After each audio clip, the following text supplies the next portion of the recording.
Quero convidar vocês então a abrirem suas Bíblias em Efésios no capítulo 2, um texto para todo aquele que é cristão há pelo menos aí meia década, já ouviu falar bastante desse texto, Efésios capítulo 2, versículo 8, mas nós faremos a leitura de 8 a 10. Efésios 2, de 8 a 10.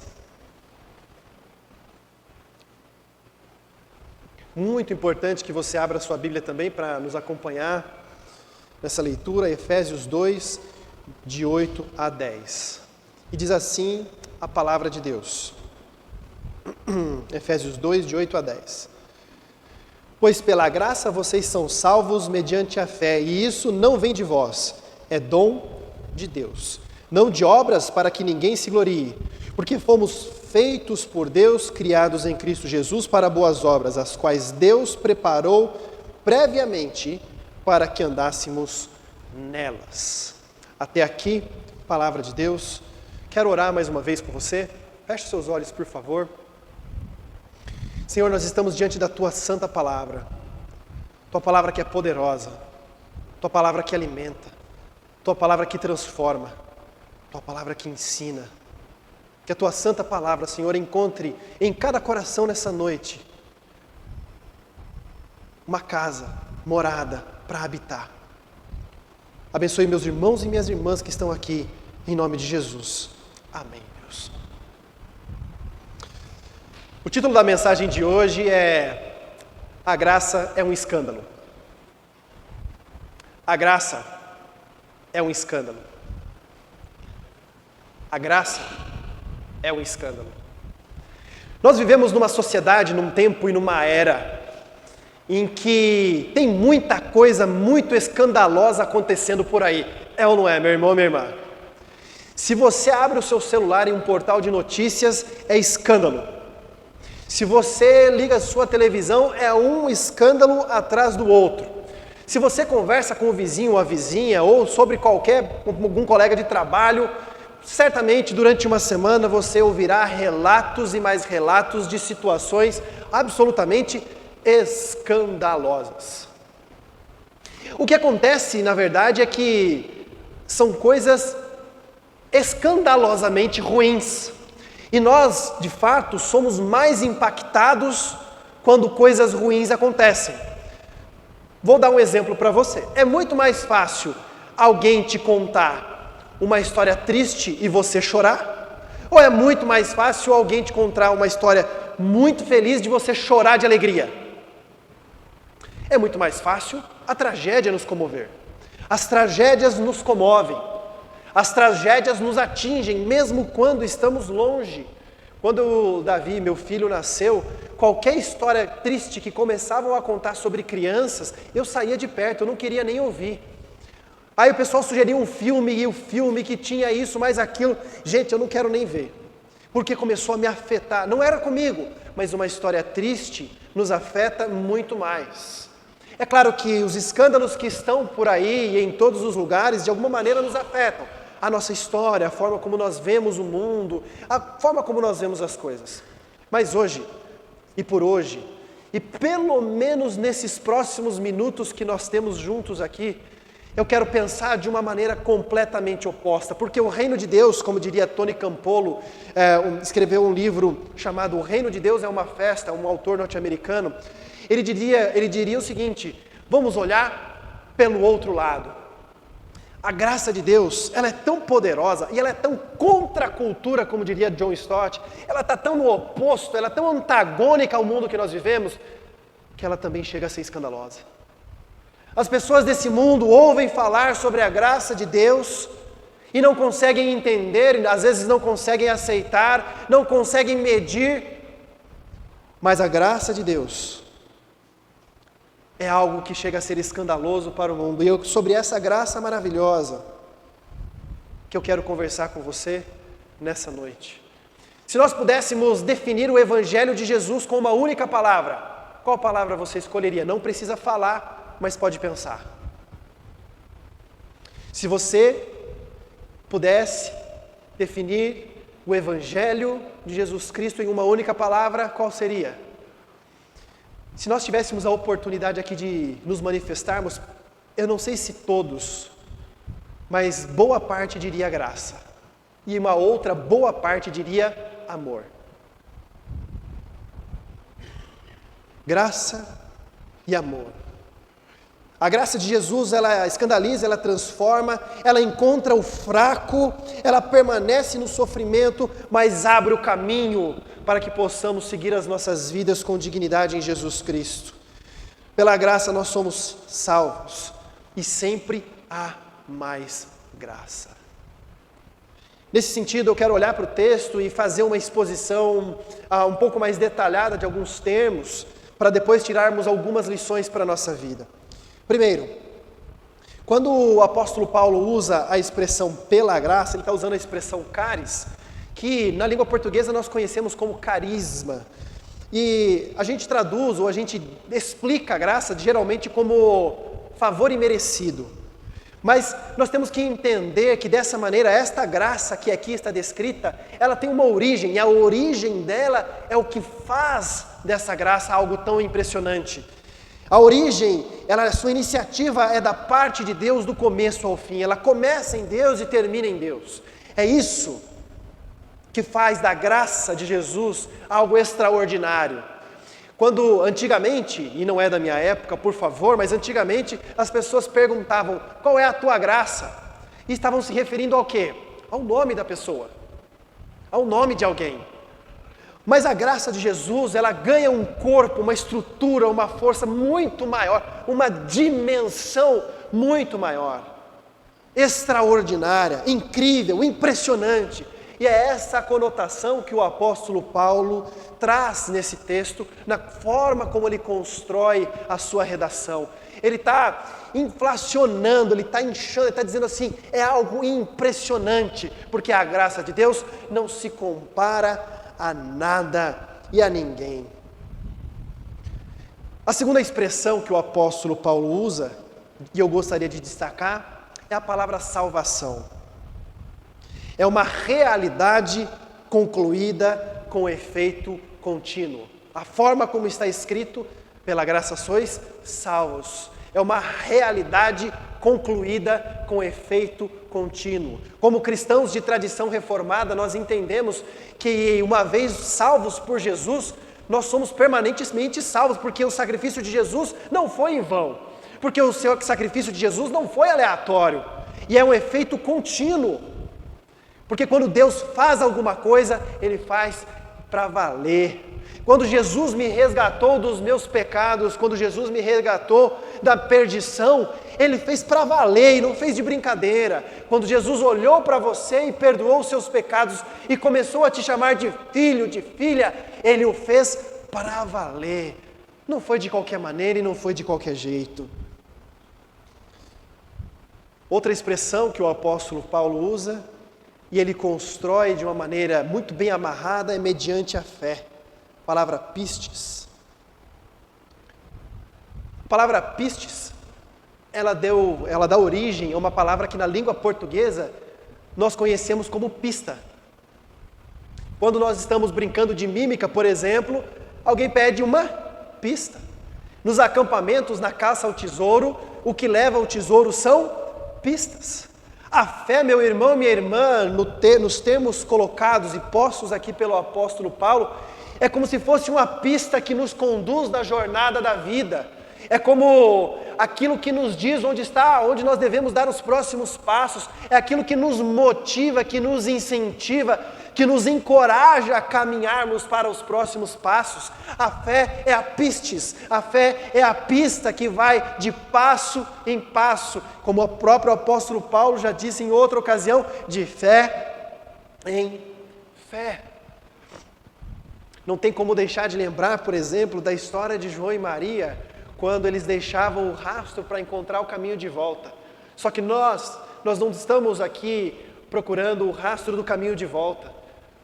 Nós estamos aqui como pessoas que sabemos que alguém já percorreu esse caminho, alguém já foi adiante, alguém já está mostrando para nós o caminho e deixou a pista, alguém já fez o serviço difícil, alguém já abriu a mata para nós podermos passar num caminho confortável, em segurança. e o nome desse alguém é Jesus Cristo, o Filho de Deus, e Ele está aqui nessa noite conosco. É um dom de Deus. A graça é um dom de Deus, é um presente, é uma entrega.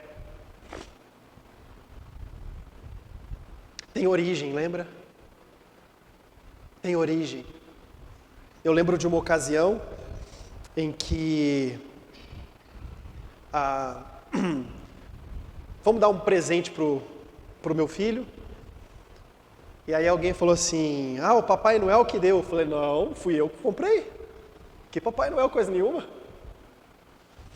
Mas não perto dele. Todo presente tem uma origem. Alguém pensou, alguém foi atrás, alguém fez acontecer aquele presente. Ele não veio do nada, não veio da fantasia, não veio do lúdico, não veio de lugar nenhum, não veio de uma coisa perdida. Quem dá um presente, pensa na pessoa, vai atrás, provê aquilo, cria expectativa. Foi o que o nosso Deus fez por nós. Quando Jesus Cristo veio, estava tudo planejado, desde antes da fundação do mundo. Quando você foi gerado no ventre da sua mãe, estava planejado desde antes da fundação do mundo, porque o nosso Deus não brinca de fazer as coisas, Ele sabe todas as coisas, conhece todas as coisas. O nosso Deus é perfeito. E Ele olhou para mim, olhou para você e nos agraciou com Jesus Cristo, nosso Senhor e Salvador. Eu quero nesse sentido então, meus irmãos, minhas irmãs, trazer algumas lições para nós aplicarmos à nossa vida, posta essa análise do texto. A primeira lição que eu quero trazer para você, meu irmão e minha irmã, a graça exclui qualquer possibilidade de vanglória. A graça exclui qualquer possibilidade de vanglória. Diante de Deus, todos nós temos que ser humildes. Diante da vida, todos nós temos que ser humildes. É humildade ante a incerteza. No livro O Grande Sertão Veredas, Graciliano Ramos, ele fala que a vida é uma travessia. É uma jornada, e nós estamos nessa travessia, nessa jornada, sabendo que todos teremos o final, aqui pelo menos. Somos confrontados o tempo todo com a nossa finitude, mas há momentos em que as coisas começam a dar certo para nós. E há uma sazonalidade de momentos que dão certo e momentos que não, mas nesses momentos em que as coisas dão certo, nós temos que tomar muito cuidado, para mantermos a nossa humildade, porque o que temos e que somos, a cama onde você vai dormir nessa noite, as roupas com que você veio para este culto nessa noite, foram resultado da graça de Deus sobre a sua vida, sobre o cuidado soberano do Senhor sobre a sua vida. Se você não jantou ainda, mas vai jantar, para quem já o fez ou ainda fará, é graça do Senhor Jesus sobre a sua vida, graça de Jesus sobre nós. O carro que te trouxe até aqui, o veículo que te trouxe até aqui, graça do Senhor Jesus sobre nós. Trabalhamos, lutamos, conquistamos, tudo pela graça de Jesus. Nada do que é meu é realmente meu, tudo é do Senhor, tudo pertence a Ele, porque dEle, por Ele e para Ele são todas as coisas. Não há pedestal para ninguém. Não há oportunidade de pedestal para aqueles que servem a Jesus. Sempre comecemos as nossas orações, sugestão. Comece sempre a sua oração dando graças a Deus. Qualquer oração. Como diria aquela canção das crianças, ao sentar, ao levantar, ao dormir, ao acordar e andando pelo caminho. Comece a sua oração ou as suas orações sempre agradecendo a Deus. Senhor, eu te dou graças. E especifique pelo quê? Pela salvação, pela vida eterna, por onde eu estou, por quem o Senhor me fez, porque o Senhor me resgatou. Tem tanta coisa para agradecer, meu irmão, minha irmã. Deus se revelou para mim e para você, para mostrar o caminho através da graça, para sermos cuidados e amparados por Ele, sustentados por Ele. Nesse sentido, não tem espaço para ocuparmos qualquer lugar que não seja o chão. Vamos nos lembrar que o apóstolo Paulo escreveu praticamente 70% do Novo Testamento. E ele se classificou como esterco em uma de suas cartas. E assim, eu imagino, eu não vou falar aqui, mas eu imagino que todo mundo aqui sabe do que esterco é feito, de modo geral. É que Paulo foi muito educado, como ele colocou ali uma palavra mais bonita. Mas a gente sabe o que se o apóstolo Paulo, fazendo o que fez, vivendo o que viveu, consagrando-se como se consagrou, foi elevado ao terceiro céu, não se sabe se no corpo ou fora do corpo, se classificou como esterco, meus irmãos, minhas irmãs, eu não sei o que eu sou. Além de nada. A graça exclui qualquer possibilidade de vanglória e de pedestal. A segunda lição que eu quero compartilhar com os irmãos e irmãs nessa noite é a graça de Deus, que é o sustento da nossa salvação. Uma vez eu ouvi um pastor norte-americano chamado John MacArthur dizendo o seguinte: se você pudesse perder a sua salvação, você certamente a perderia, porque você é muito capaz disso. Pela graça sois salvos, não de obras, para que ninguém se glorie. Ainda bem que alguém fez o serviço que nós não éramos capazes de fazer. Ainda bem que houve alguém capaz de cumprir aquilo que precisava ser cumprido. Ainda bem, eu fico estarrecido uma vez, conversando com um missionário de uma agência missionária muito conhecida, da Jocum. E ele estava querendo... Eu não sou de entrar em debates, assim, de bater coisas teológicas com as pessoas, porque eu acho que é uma perda de tempo. A verdade é essa, de maneira geral. Não, porque vocês, assim, e tal, e não sei o quê. Eu fiquei ouvindo ele falar uns 30 minutos. Aí eu perguntei para ele assim: meu irmão, a sua salvação depende de quem? Ele: de mim. Eu falei: por que você precisa de Jesus então? Ele tomou um susto. Arregalou os olhos assim. Aí eu dei uma risada, porque eu não estava brigando com ele, nem nada. Ele estava um pouco exaltado, aí ele começou a rir e falou assim: agora você me pegou.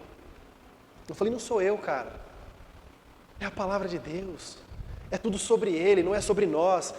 É sobre as ações dEle, não sobre as nossas. O mundo que nós vivemos é sobre Ele, não é sobre nós. É a graça de Deus que sustenta a nossa salvação. O que atrapalha é a nossa pecaminosidade. Somos pecadores sim, miseráveis que somos. Mas o que nos sustenta, meu irmão, minha irmã, é a graça, é a aliança estabelecida comigo e com você através de Jesus Cristo, o Filho de Deus, naquela cruz, na cruz do Calvário. Nas nossas igrejas, nós temos o símbolo da cruz bonito, elegante, chamativo, de muito bom gosto. A primeira coisa que eu disse para minha esposa na hora que eu entrei aqui: que lindo. Mas a verdade, isso aqui só é bonito porque um dia foi tenebroso, foi doloroso, foi sofrido, foi doído. E ainda bem que Ele estava lá, ainda bem que Ele assumiu o meu e o seu lugar, ainda bem que a graça de Jesus nos alcançou e nos resgatou da maldição da cruz. Por isso que pela graça nós somos salvos. A graça é o que dá o sustento, é a base da nossa salvação. Às vezes a gente, na nossa rotina, deixa eu explicar bem.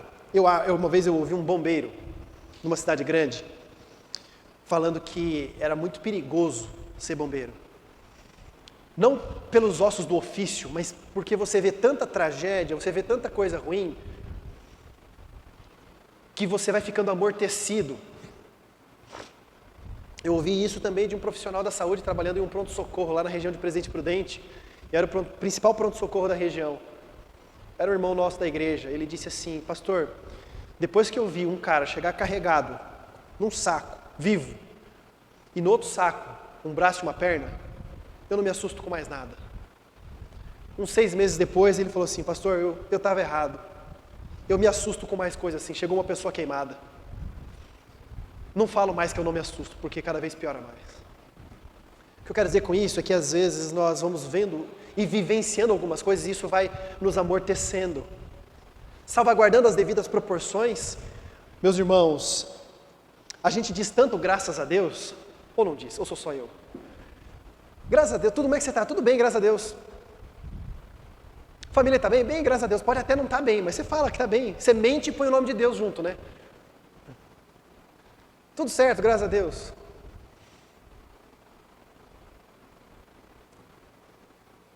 Se Deus quiser, você vai fazer tal coisa, se Deus quiser, nós vamos. E aí a gente usa essa expressão de uma forma tão automática, de uma forma que vira uma coisa coloquial. E olha aqui para mim, por favor. Deus não é coloquial. O Deus que nós servimos não é coloquial. Ele é o Senhor do universo, é o Criador de todas as coisas, é o resgatador desse mundo, é o resgatador da minha e da sua vida. Ele não é coloquial. Nós temos que tomar cuidado com isso. Uma das maneiras de nós fazermos isso é trocarmos Deus por Jesus. Se nós começarmos, ao invés de dizer, graças a Deus, começar a dizer assim, graças a Jesus, vai ser tão diferente que a gente vai pensar 10 vezes antes de usar de qualquer maneira essa expressão. É tão fora, é tão contra-intuitivo, é tão fora do comum, do costume, que a gente vai começar a pensar muito mais na forma como nós empregamos essa expressão. Eu não estou dizendo que é pecado usar isso. Agradecer e dar graças a Deus é bom. O que eu estou dizendo é que nós devemos fazê-lo de uma forma responsável, não de qualquer maneira, e não por um costume que nós já temos. E finalmente, meus irmãos, a última lição que eu gostaria de trazer para todos nós é que a graça de Deus produz boas obras. O texto diz que não de obras para que ninguém se glorie. O texto está dizendo que as boas obras não produzem salvação, mas na sequência do texto o apóstolo Paulo diz que a salvação produz dentro de nós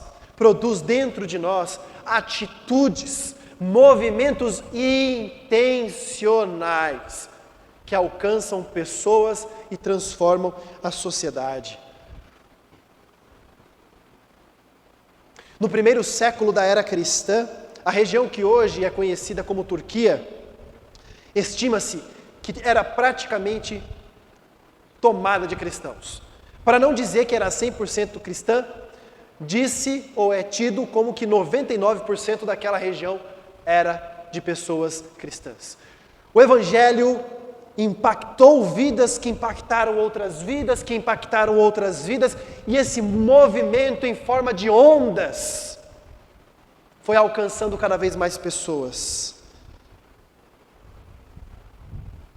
Graça de Deus é potência, é potente, não é frágil, não é fraca, não é sensível. A graça de Deus, ela é poderosa.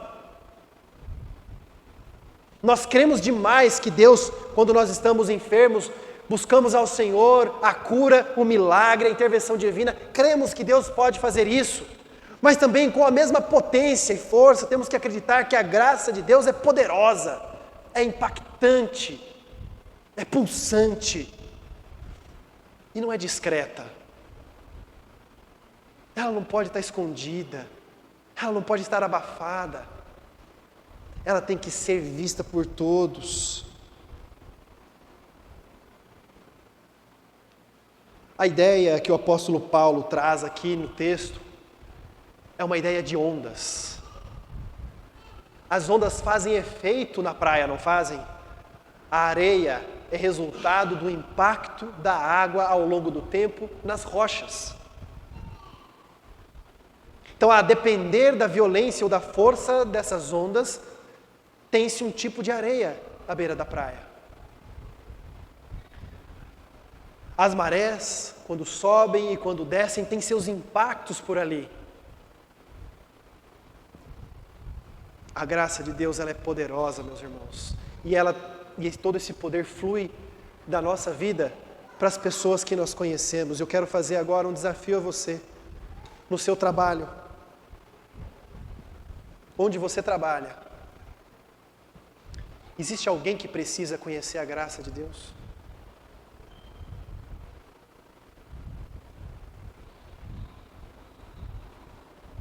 Por que não você ser um agente da poderosa graça do Senhor? Na sua casa, na sua família, algum familiar seu precisa conhecer a graça de Deus?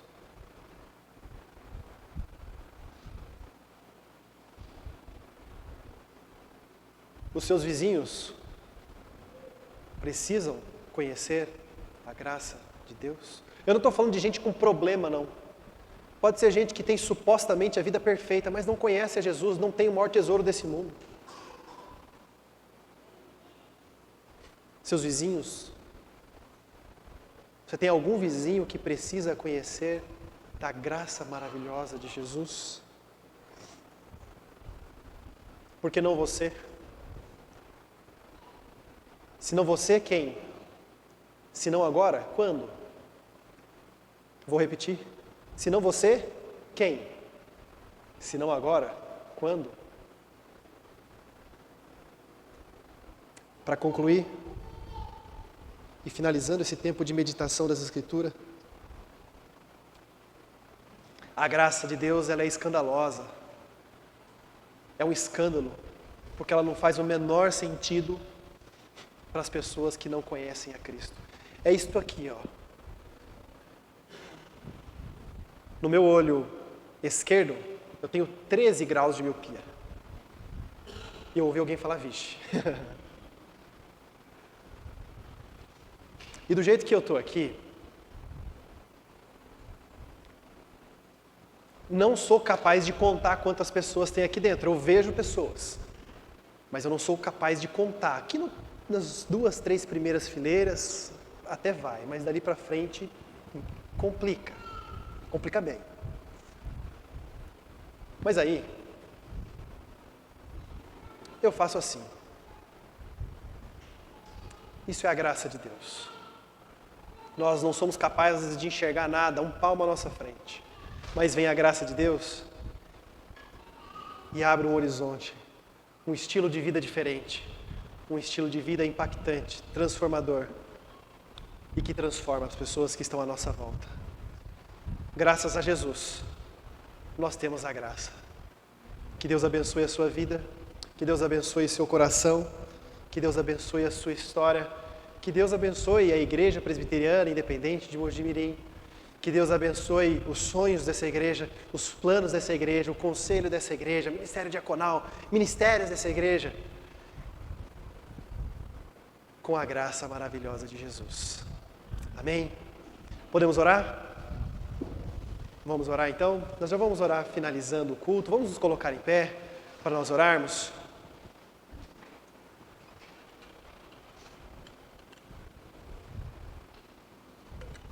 Feche os seus olhos aí no seu lugar.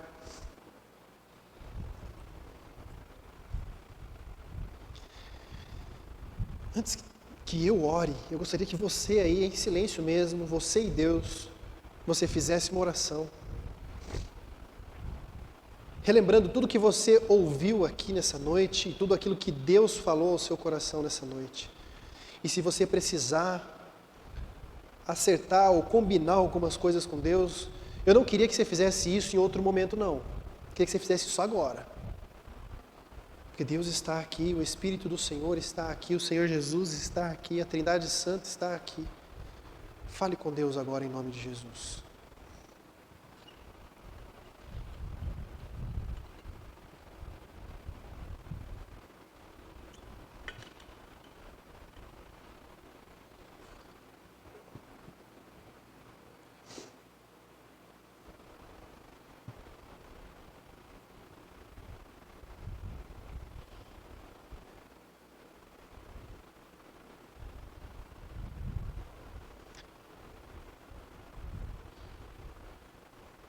com seus olhos fechados, pense numa maré que avança em ondas.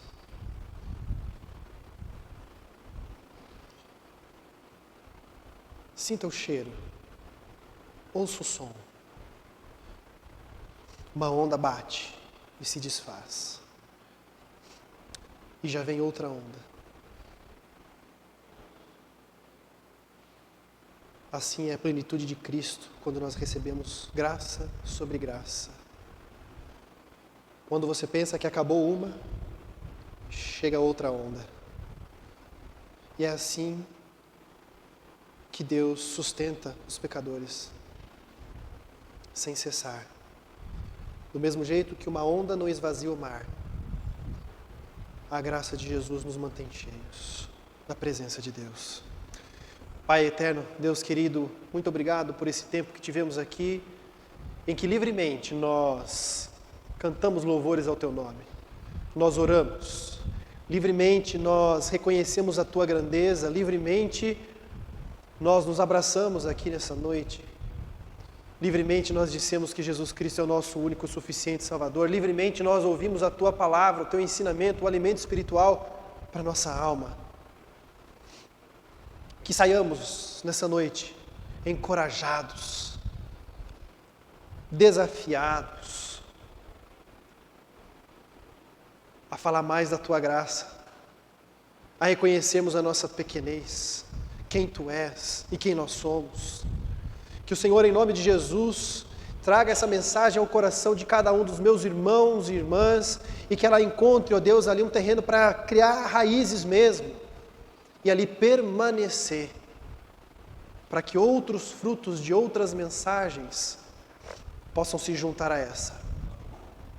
A oração que nós fazemos como Teu povo é pelo nome precioso de Jesus, o nosso único Senhor e Salvador. E agora, meus irmãos e minhas irmãs, que a graça do nosso Senhor e Salvador Jesus Cristo, o amor do nosso eterno bendito Deus e Pai, a comunhão, consolação do Espírito Santo de Deus seja com todos vós, não somente agora, mas pelos séculos dos séculos. Amém. Deus abençoe meus irmãos, minhas irmãs. Fiquem na paz do Senhor Jesus e mais uma vez, muito obrigado pela oportunidade.